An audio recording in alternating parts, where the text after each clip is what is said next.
Dans ce petit tableau, je vais effectuer des calculs simples sur la gestion des stocks d'une entreprise. Je vais commencer par effectuer les calculs en ligne et en colonne de chaque tableau.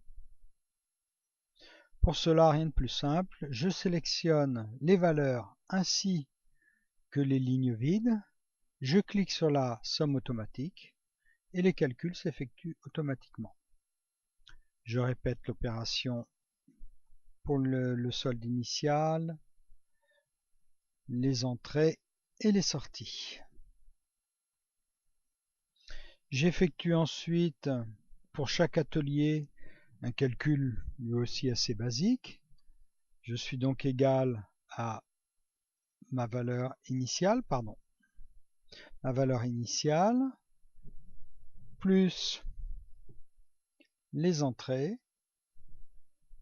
moins les sorties.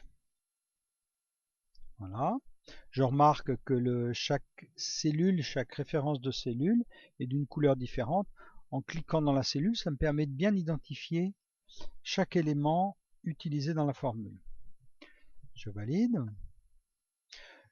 Je peux recopier cette formule vers le bas dans la mesure où le calcul va systématiquement, je vais vous faire un petit dessin, va systématiquement faire référence ici à cette cellule-là. À côté,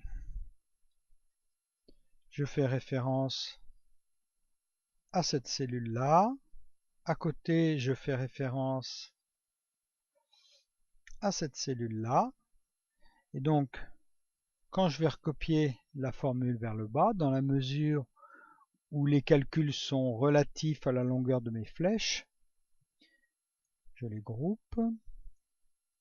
Si maintenant je recopie vers le bas, je vais effectuer cette petite manip-là et je m'aperçois que les trois flèches se déplacent bien sur les cellules du dessous.